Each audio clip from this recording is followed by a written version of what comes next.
and welcome back to my channel. So today's video was actually requested by a bunch of you guys. I'm going to be taking you through a flip through of all of my art portfolios and sketchbooks. So I made my portfolio back in my first year of college.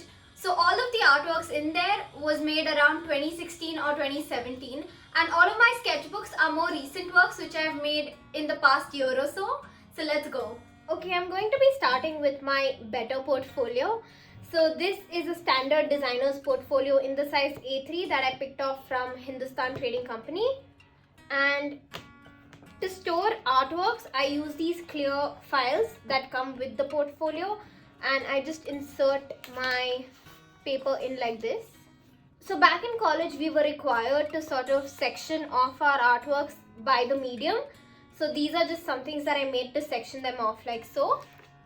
So this is a piece that I actually made very early on to sort of understand all the different techniques. And as you can see, it's a little bit incomplete even now, but that's okay because at that time I was just trying to learn how to use all of these techniques to sort of show depth and shadows. This next one is a classic still life of some lavenders in a vase, and I took the reference off of Pinterest. This was again a very easy piece for a beginner to make, and I think most of us in class made this. This is again a very simple piece that I did. I actually did this because I really like shading using the strokes method.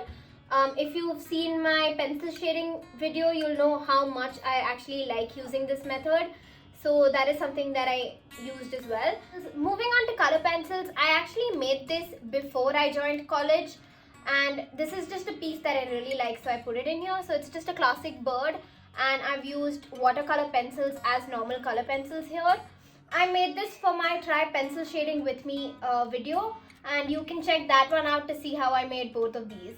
Moving on to this piece, this is actually made completely using a gel pen. So this is a pen piece, and you can see I've used a bunch of different techniques to show different textures and values everywhere. And if you notice closely, I made tons of mistake in the ifrita, so I had to go ahead and scratch that part off. But other than that, I think this piece turned out really well. The next medium is watercolors. So my first piece is this landscape of a houseboat. And again, I used a bunch of different techniques in different ways to create this one. This piece was actually made using Indian ink, and it is my take on the classic yin and yang, but I made it using koi fishes, and this is how it turned out.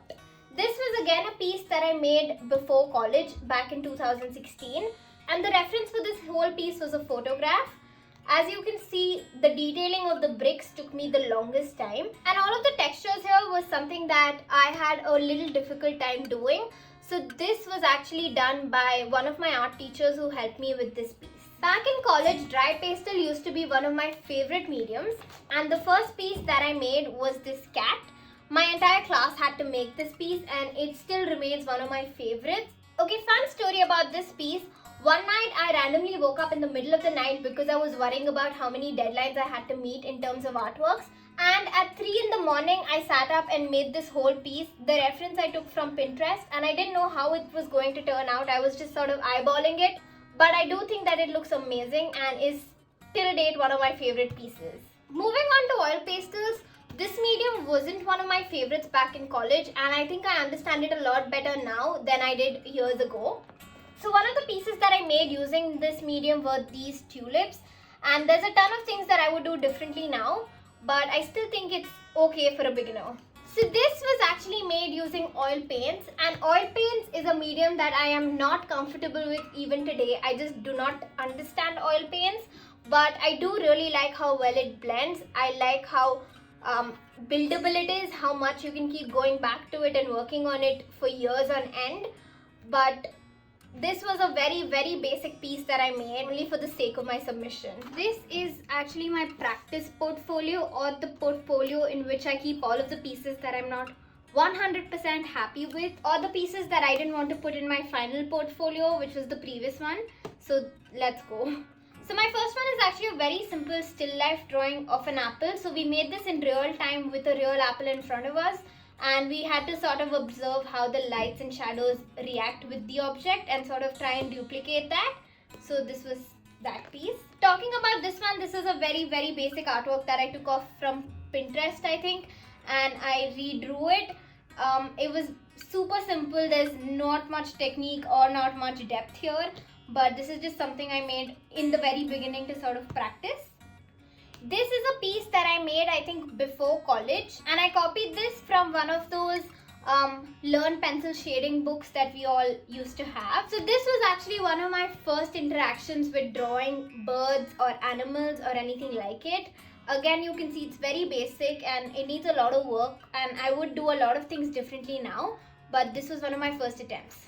Moving on to perspective, we had to learn how to draw all kinds of perspectives. So we did tons of exercises with that, and this was the first one. We also had to do the same thing with the table. So this is a table as seen in different directions or from different angles. Moving on to a classic example of a 2-point perspective. This was a kitchen, and we drew this in class. It was a draw as you see sort of a class where they played a video for us and we had to recreate the whole thing again. So this was a house plan in a 1-point perspective.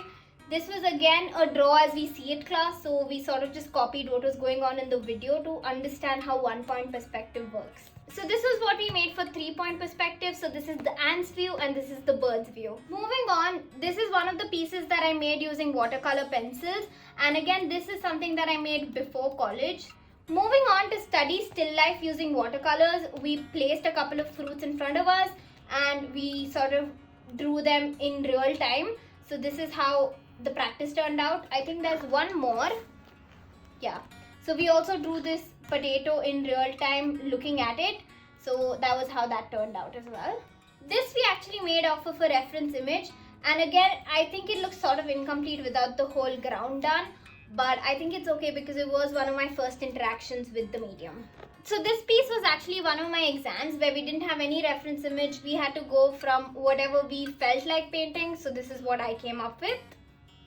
At one point, I used to be obsessed with drawing skylines. I think I sort of still am. And you can see I've used the wet on wet technique over here to sort of blur and smudge all the colors in.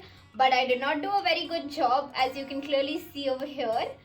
Again, to understand how to draw animals and to understand how to sort of get texture using watercolors, I made this duck, which looks low-key scary.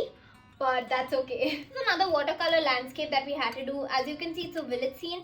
It's not extremely detailed or realistic, but I still think it's okay. So this is an acrylic piece that I did completely using knife, and I don't know how much the camera is taking in, but all of these flowers are sort of 3D, like you can feel the texture because they're made using knives. So there's that. This is a dry pastel still life, and it's quite dark, but I actually really like the shading. However, the reason that it's not in my main portfolio is because I had tons of help in this. Like I think 50% of this was done by my teacher and not me, which is why I keep it over here, but I still really like this piece. This is another amazing dry pastel piece, and again the reason that it's in here and not there is because my teacher helped me a lot, especially with the hair detailing. So that is why it's over here, but I actually really like how this looks. So this was one of my first pieces of dry pastel works. Again, it took me a while to sort of understand the medium before I could do something better, but this is just something that I keep with me. Okay, moving on to graphics. So hand-drawn graphics was actually one of my favorite subjects back in college. It is super precise and requires like a lot of patience, but to me it was super therapeutic, and I actually still really like using some of the methods even now. So the first page was just us practicing our lines, which was a huge part of graphics because they'd like you to have like super precise and clean lines, and we weren't allowed to use any rulers or tools to make them completely straight. We had to learn how to do it by hand. Taking that a step further, we had to create an illusion art simply using lines. So we had to draw an image and color in every alternate line, as you can see, so that it creates this sort of a pattern. Taking that another step further, we had to add color.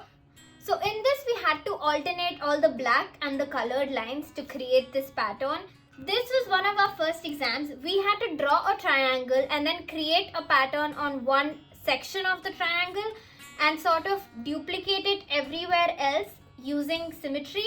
After that, we did something called pixel art, and this is by far one of my most favorite methods to paint. Even now, I think it is super therapeutic.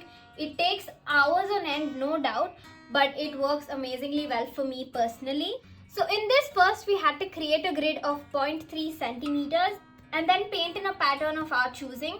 So this one took me about 2 days to complete. After that, we had to create a pixel art using colors, and this was the pattern that I came up with. It's just one similar pattern sort of mirrored on all 4 corners. After that, using pixel art, we had to create products. So this was actually a sari design that we had to do. We were supposed to include small buttas as well as one big border. So this is what I came up with at that time. And finally, we had to do our own spin of a mandala art.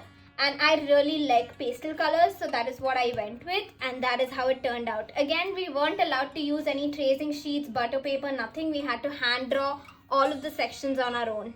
Moving on to my sketchbooks, this one is a mixed media one by Brusto. The first work in here is again a pixel art.